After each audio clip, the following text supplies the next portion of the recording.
Hello students, let's see this question. आपको एक matching question दिया हुआ है। कॉलम वन और कॉलम टू दिए हैं। कॉलम वन में आपके मैग्नेटिक प्रॉपर्टीज लिखी है, जैसे फेरी मैग्नेटिज्म, टाइप्स ऑफ मैग्नेटिज्म लिखे हुए हैं, basically ferromagnetism, paramagnetism and diamagnetism.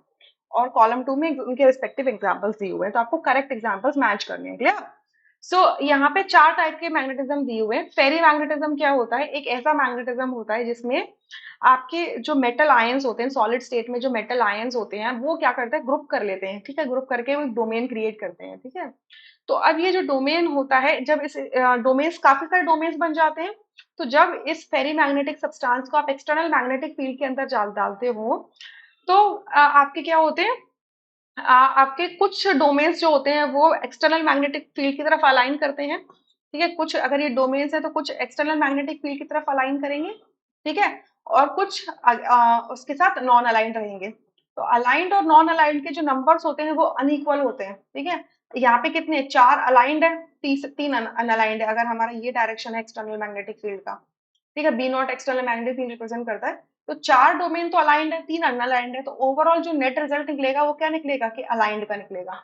सो ये जो फेरी मैग्नेटिक सब्सटेंसेस होते हैं, ये वीकली अट्रैक्टेड होते हैं एक्सटर्नल मैग्नेटिक फील्ड के। राइट, तो इसका सबसे अच्छा एग्जांपल है आपका मैग्नेटाइट। राइट, ए का क्या होगा, डी होगा। सो अगर ए का डी होगा तो आपका, सॉरी, पी का डी होगा, तो आपका जो फर्स्ट ऑप्शन है और सेकंड ऑप्शन है यहाँ से रूल आउट हो जाते हैं। फेरोमैग्नेटिज्म क्या होते हैं? अगेन डोमेन्स बन रहे हैं मेटल आयंस के सॉलिड स्टेट में। तो ये जो डोमेन्स होते हैं, ये सारे के सारे एक्सटर्नल मैग्नेटिक फील्ड की प्रेजेंस में सारे अलाइंड होते हैं मैग्नेटिक फील्ड की डायरेक्शन में। तो ये स्ट्रांगली अट्रैक्ट करते हैं एक्सटर्नल मैग्नेटिक फील्ड को। और इसका सबसे अच्छा एग्जाम्पल आपका क्या होता है, CrO2।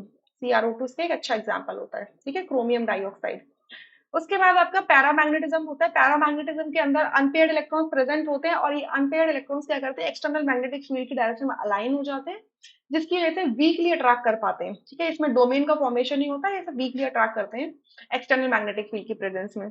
सो इसका आपका एग्जाम्पल होता है ए, Cu2 पॉजिटिव आयन जो होता है, वो आपका पैरामैग्नेटिक होता है। ठीक है, एंड डायामैग्नेटिज्म क्या होता है, एक ऐसा प्रॉपर्टी है मैग्नेटिज्म की जिसमें कोई भी अनपेयर्ड इलेक्ट्रॉन प्रेजेंट नहीं होता है, और अनपेयर्ड इलेक्ट्रॉन प्रेजेंट नहीं होता है, और ये एक्सटर्नल मैग्नेटिक फील्ड को रिपेल करता है। राइट, सो इसके लिए हो जाएगा NaCl। सो आपका यहाँ से करेक्ट ऑप्शन फोर्थ निकल के आता है, रेस्ट ऑप्शंस आपके क्या हो जाते हैं, इनकरेक्ट हो जाते हैं।